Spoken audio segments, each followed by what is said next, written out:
May schedule kasi kami ni Mama ng meeting sa abogado yung araw na yun. Oo, ako kasi nakatoka naman ako sa paghahanap kay Kuya Jerome sa Del Rio. Kaya, Wala sila mama at papa sa punerarya, kaya ako lang yung tao dun. Ako, uwi ako Manila bukas. Uwi ako Manila bukas. Bakit? Alam mo ba kailan birthday ko? Sa 23. Nasa class directory. oo. Nandiyan Olivia, baka pwedeng sa Lina. Okay lang. Salamat na lang sa friendship. Wait. Hindi, sa ibang araw na lang. Oo nga.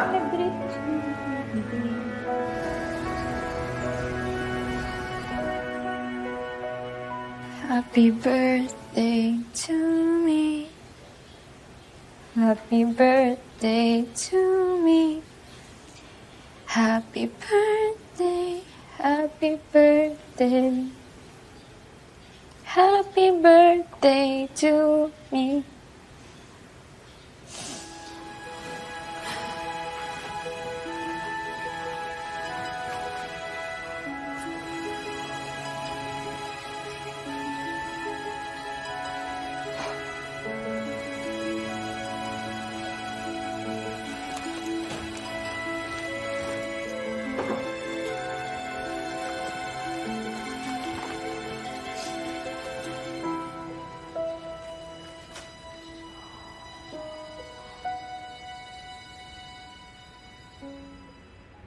Nasa 50 katao rin nawawala at hindi pa nakita sa paglubog ng barkong MV Cherry Rose.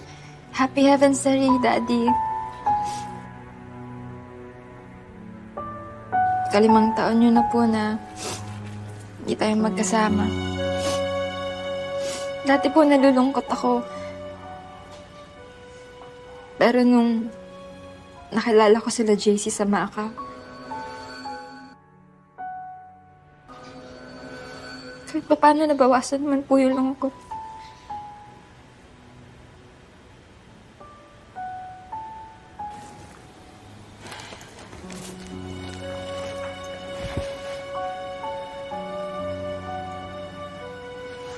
Pero ngayon,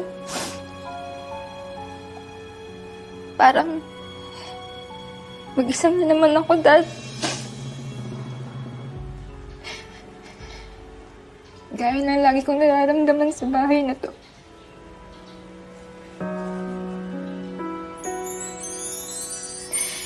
Lagi kasing busy si Mama eh.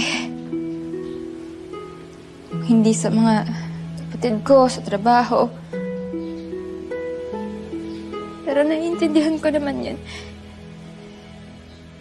Kasi kailangan yung kumita para sa amin. Yung mga kaibigan ko, lahat sila hindi pwede sa birthday ko. Pero naiintindihan ko rin kasi alam ko naman importante yung gagawin nila eh.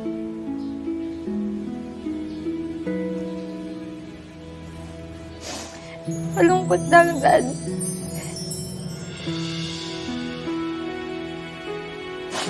Kasi hanggang kailan ko mararamdaman na mag-isa ako.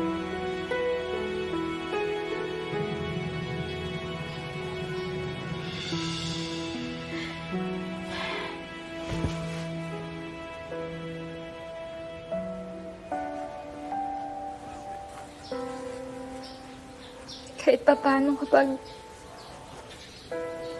suot ko ang mga cup mo, hindi ko nararamdaman mag-isa ako.